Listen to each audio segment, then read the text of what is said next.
Not a ton of college hoops games on this Friday, but the ones that we have, are they compelling? And one on a Friday night in West Lafayette, Indiana, inside Marquee Arena, sets the tone for a weekend that will be defined by rivalries. In 49 other states, maybe it's just basketball. In Indiana, it's a way of life. It's the Boilermakers and the Hoosiers tonight inside Mackey. Number 10 Purdue hosting IU. Indiana is struggling mightily. The calls for Mike Woodson's job in year number 4 have loudly begun. And you see a double-digit spread, now 12.5 in favor of the Boilers. Total stands at 146 and a hook. Joe, winning inside Mackey Arena is a very precarious task for anybody, but certainly in a rivalry game. Purdue swept the season series against IU a year ago. What do we expect in their first meeting in 2024-25? Oh, you're being generous, Ben. It has been more than an issue. The Hoosiers haven't won at Mackey Arena since 2013, people, and they're 4-19 against Purdue overall in that span here. So, I mean, Woodson, like you said, getting booed at Indiana, but started the season out great, right? 4-1 in the Big Ten. Now all of a sudden 5-5, and it looks like they're running on fumes here. Very hard to go against Purdue at home here. They can shoot you absolutely out of that gym. And Braden Smith, by the way, first season without Zach Edey. I mean, he is just absolutely dominant here, and he's going to dominate the Hoosiers. I mean, you can't back them. Then in this arena, it has not been good. They're going the wrong way. I think Purdue, I hate to admit it, looks like a very well-oiled machine here, and Indiana looks like the wheels have fallen off. I would lay it if I'm in this game at all. That line is working to Purdue as well. When you look at the Boilers, Joe, maybe Michigan State's best competition right now in the Big Ten. The Spartans remain unbeaten. Their schedule gets more difficult starting this weekend and into the latter half of this Big Ten slate. Purdue is 8-2 in the conference. They have covered in all 8 victories. In their 2 losses, rather uncharacteristic against Penn State and Ohio State, and the one against the Buckeyes last week as a double-digit home favorite inside Mackey.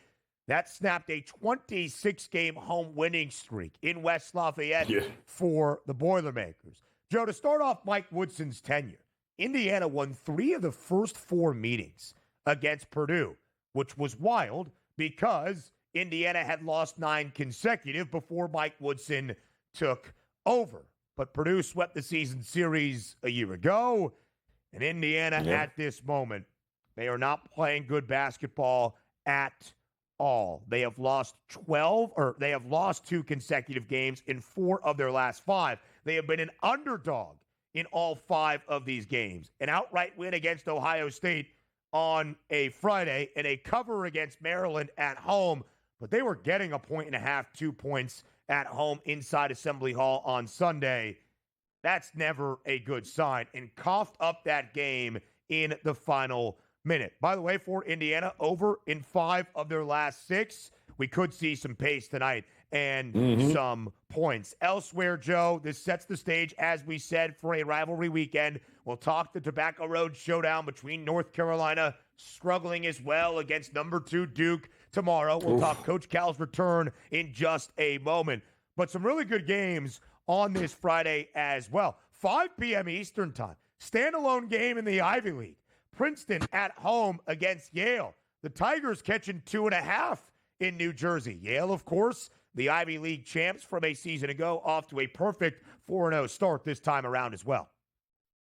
I mean, you talk about a perfect spot here. You're talking about a Yale team that hasn't lost in league play yet, right? 4-0 in the Ivy League. Yeah. And here you got Princeton at home catching points off a loss here. My goodness, this is a tough spot for Yale here, who, by the way, we all know lost 3 starters from that great team a year ago.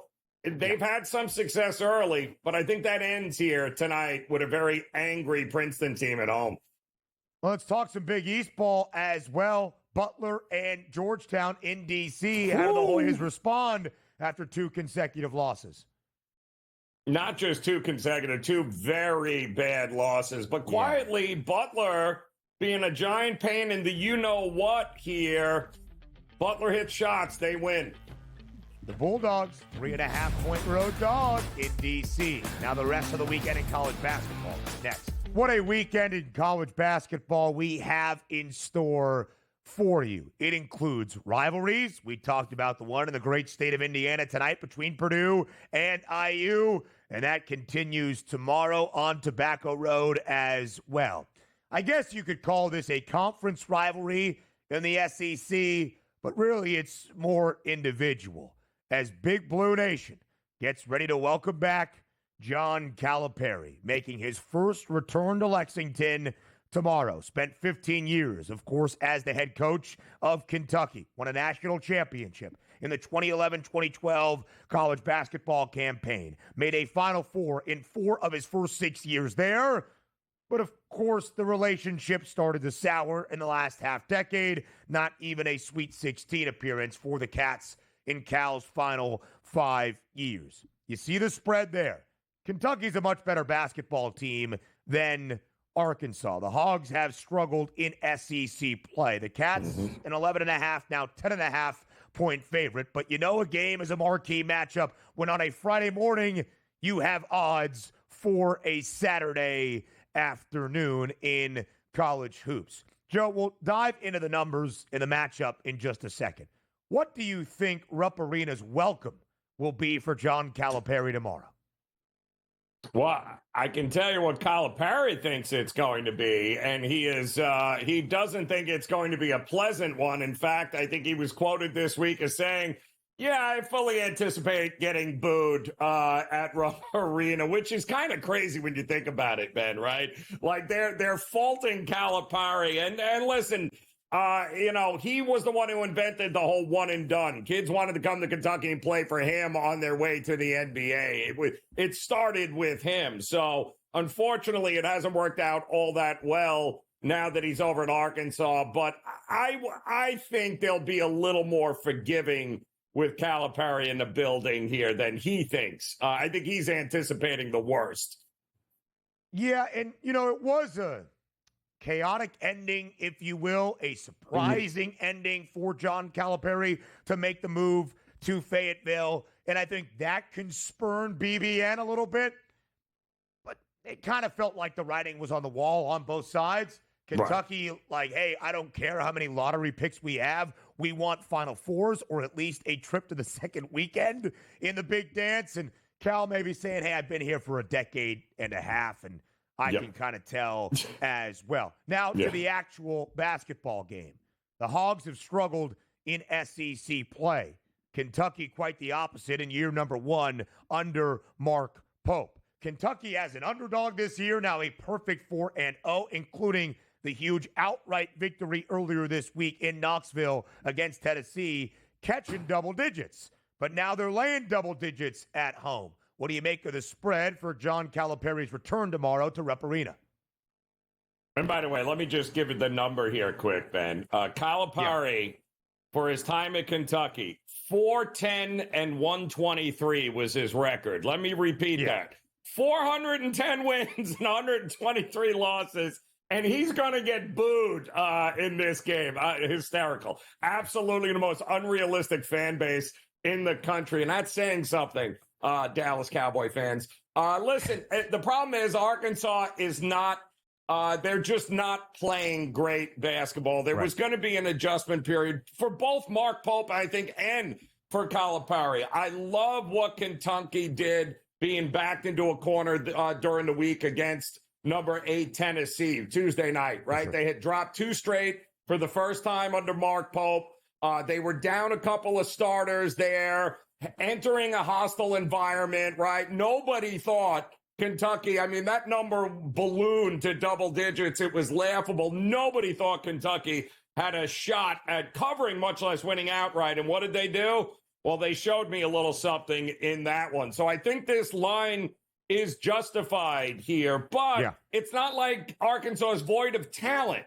they've got talent. They just have not been able to put it together, and they go these long stretches without being able to score, and that'll kill you here in Rupp Arena against Kentucky. If I'm playing, Ben, I'm laying in this one. It would only be Kentucky for me. Yeah, Arkansas this year, 1-6 straight up in SEC action, 1-6 against the number as well. A true underdog 3 times, 0-3 ATS. Not only 1-6, but also 1-6 to the under. 6 of 7 SEC games for Cal and his Razorbacks have stayed under the total because of their offensive issues. They're better on the defensive side of the floor, but Joe, a key matchup to pay attention to. If you want to shoot the 3, the Razorbacks this year have allowed you to do so. Nearly 41% of their opponents' field goal percentages from beyond the arc. And what does Mark Pope want his Kentucky team to do?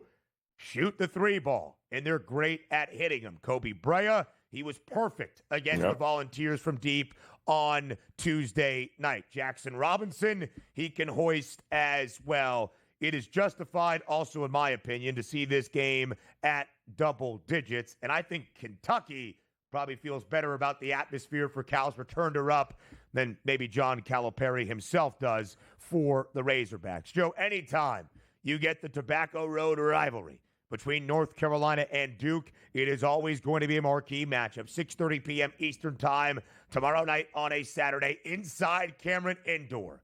But number 2, Duke, is a lengths ahead of where North Carolina is at this moment. UNC has lost 3 of their last 4 games, and in this 4-game window, the only win that Carolina has, an overtime game against the ACC's worst team in Boston College, and the Heels were a 19.5-point home favorite for that game, only winning by 6. It is a rivalry in a game where weird things can happen. Is there any chance, Joe, that Duke is in danger of dropping this game in Durham? Yeah, well, no, I don't think so. But it is kind of crazy, right? It's Cooper Flagg's first taste of a little tobacco road here. And listen, I thought Duke had a tough one, maybe looking ahead a little bit, right? Wake Forest game was interesting. We also saw North Carolina State give a run here. I think Hubert Davis is up against it because the only fan base that is more unrealistic with their expectations than Kentucky is North Carolina here. And it is not going well at all for this UNC team here, which is that they're not a bad team, Ben, but the expectation is ridiculous for them. It's going to be tough here for them to go on the road, down the road rather, and beat a number 2 Duke team that can beat you not only with their starters, Ben, but what they've got rolling off the bench, John Shire and company, man, it's going to be a rough go for them here in this one. This is a Duke team that is perfect in ACC play. They are 10-0. They have been at least an 8-point favorite in all 10 of their conference matchups this year. They are 6-4 against the spread. Yes, tested by Wake Forest over the weekend, and certainly as a 21.5-point home favorite against the Wolfpack earlier this week. On Monday night, they were trailing at the break, still won that game by double digits. The nation's longest active win streak at the D1 level, make it 14 straight games. Duke, Joe, in their 10 ACC victories, has won 9 by double digits. If you're buying into North Carolina, you're buying into UNC because you think the rivalry keeps this game competitive. Outside of that, from the numbers right now, there's really nothing to have belief in with the Heels. They have gone under, by the way, in 9 of their 10 ACC games. What a tenure it has been for Hubert Davis so far in Chapel Hill. A national championship game appearance in his very first year, taking over for Roy Williams, missing the NCAA tournament the year following, despite being the preseason number 1 team, with everybody back last year, a 1 seed that was ousted in the NCAA tournament before a Final Four run. It's interesting, right, that he's even on a hot seat with those accolades. It's crazy. That's the standard in Chapel Hill. Much more from Saturday and college hoops next. If you've been paying attention to college basketball long enough, you know that unless it is a true marquee matchup that has all the headlines and the notoriety around the nation in college basketball, that the lines really don't post until about 24 hours out from tip time at the very least. So we do have those marquee matchups. Kentucky hosting Arkansas and John Calipari's return to Rupp. The Tobacco Road rivalry between Duke and North Carolina for the first time this year. But, Joe, the other games that we have tomorrow on a Saturday, line's not out just yet on the FanDuel Sportsbook. You can use Ken Palm or whatever site you use, projections, to get a feel of what those lines in the point total might be. But, oh boy, look at what we have for a Saturday. You've got 5 ranked versus ranked matchups right there in front of your face. You've got a game between St. Mary's and Gonzaga in Moraga, California. That should be a top 25 tilt in quality as well. Can Michigan State stay perfect in Big Ten play, Joe? Of course, when the SEC has 10 teams ranked in the top 25, there's going to be a lot of possibility for top 25 showdowns night in, night out in that conference. And a top 10 tilt in Knoxville once again for 8th-ranked Tennessee, hoping to bounce back after the loss as a double-digit home favorite to Kentucky earlier this week. Florida's playing great basketball at the moment, a top 5 team in the country. We expect the Vols to be an ever so slight favorite in Knoxville. Tennessee, Joe, number 1 in the country, last undefeated team in D1, perfect 14-0. They have now struggled from that point. They are 4-4 in SEC play. What resilience do you expect out of Rick Barnes' crew tomorrow against the Gators? Well, I got to tell you, Ben, I mean, rewind the clock 3 weeks ago. Tennessee, one of the only remaining unbeatens in the country, took a trip to Gainesville, and it was an absolute annihilation. 30 points. Florida ended up crushing them, who also have been coming off a little bit of a loss and a rough stretch, but my goodness, did they turn it around. And now the Volunteers trying to return the favor and give themselves a little bit of a bounce back. But you mentioned it. They're not playing great, Ben. I think there's some serious issues with this team. They've lost 3 of their last 4. But if we're being honest, it all started with that 73-43 loss to Florida 3 weeks ago. And they weren't able to come back. And, I mean, give the Gators credit. At 18-2 now, 5-2, this is a team that I think they're legit. I think they're going to be a 2 or 3 seed in the bracket. I think Florida is legit in the conversation for a national championship. I do not believe the Tennessee Vols this year and this team has enough offensive wherewithal. You know, their best guy last year, Connect, is playing. Well, I don't know if he's playing. I don't think anybody's playing with the Lakers. But he's not there anymore. So what did they don't have that go-to person. Too much firepower for Florida. I love them tomorrow. It's unfortunate for Tennessee, but I think they're in for another loss. I think if the Volunteers are going to show their moxie, you get back to what Rick Barnes' teams generally do better than most. That's defend the crap out of the basketball. But Florida also very efficient defensively, 16th best this season right now around the country. Total should be around 138, 139, something of the sort. If Tennessee keeps this game close, I think the game would have to stay under. Yep. Auburn on the road will be a slight favorite against Ole Miss and Oxford. They're an absolute wagon. Mississippi State got beat by Alabama as a slight home favorite this week in Stark Vegas against the Crimson Tide. You want some response out of Chris Jans and the Bulldogs as well. They have dropped 3 of their last 4, much like Tennessee. Dennis Gates in Missouri playing really good basketball. How close might that game be tomorrow in Starkville?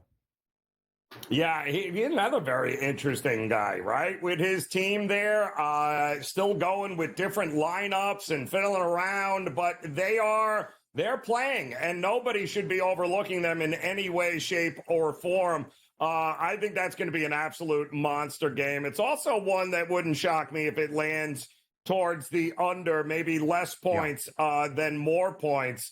And, of course, I don't know what to do with Baylor Bears these days, taking on Kansas. You can't play them on the road, but you've usually been able to play them at home. And Kansas is coming to town, and Kansas is Jekyll and Hyde this year, Ben. I don't know what to make of the Jayhawks this year. I really don't. That should be about a pick'em. 4 p.m. Eastern time on ESPN.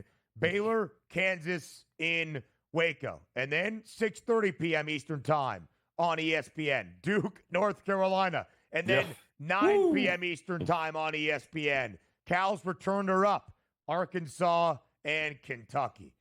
Come on, man. And then after that, we go to Moraga between St. Mary's and Gonzaga. The Gales are going to be, it would seem, based on the projected odds right now, maybe an ever so slight home favorite against the Zags. Can Michigan State stay perfect? A road trip out to the West Coast against USC. Should be a slight favorite, 4:30 p.m. Eastern time. Can the Trojans bounce back? They were beat inside the Galen Center in downtown LA by UCLA earlier this week. Big one in the Big East. Top 25 tilt between Marquette and UConn. Connecticut, Joe, much like Kansas, struggling the last few days. UConn did rally to still beat DePaul by double digits.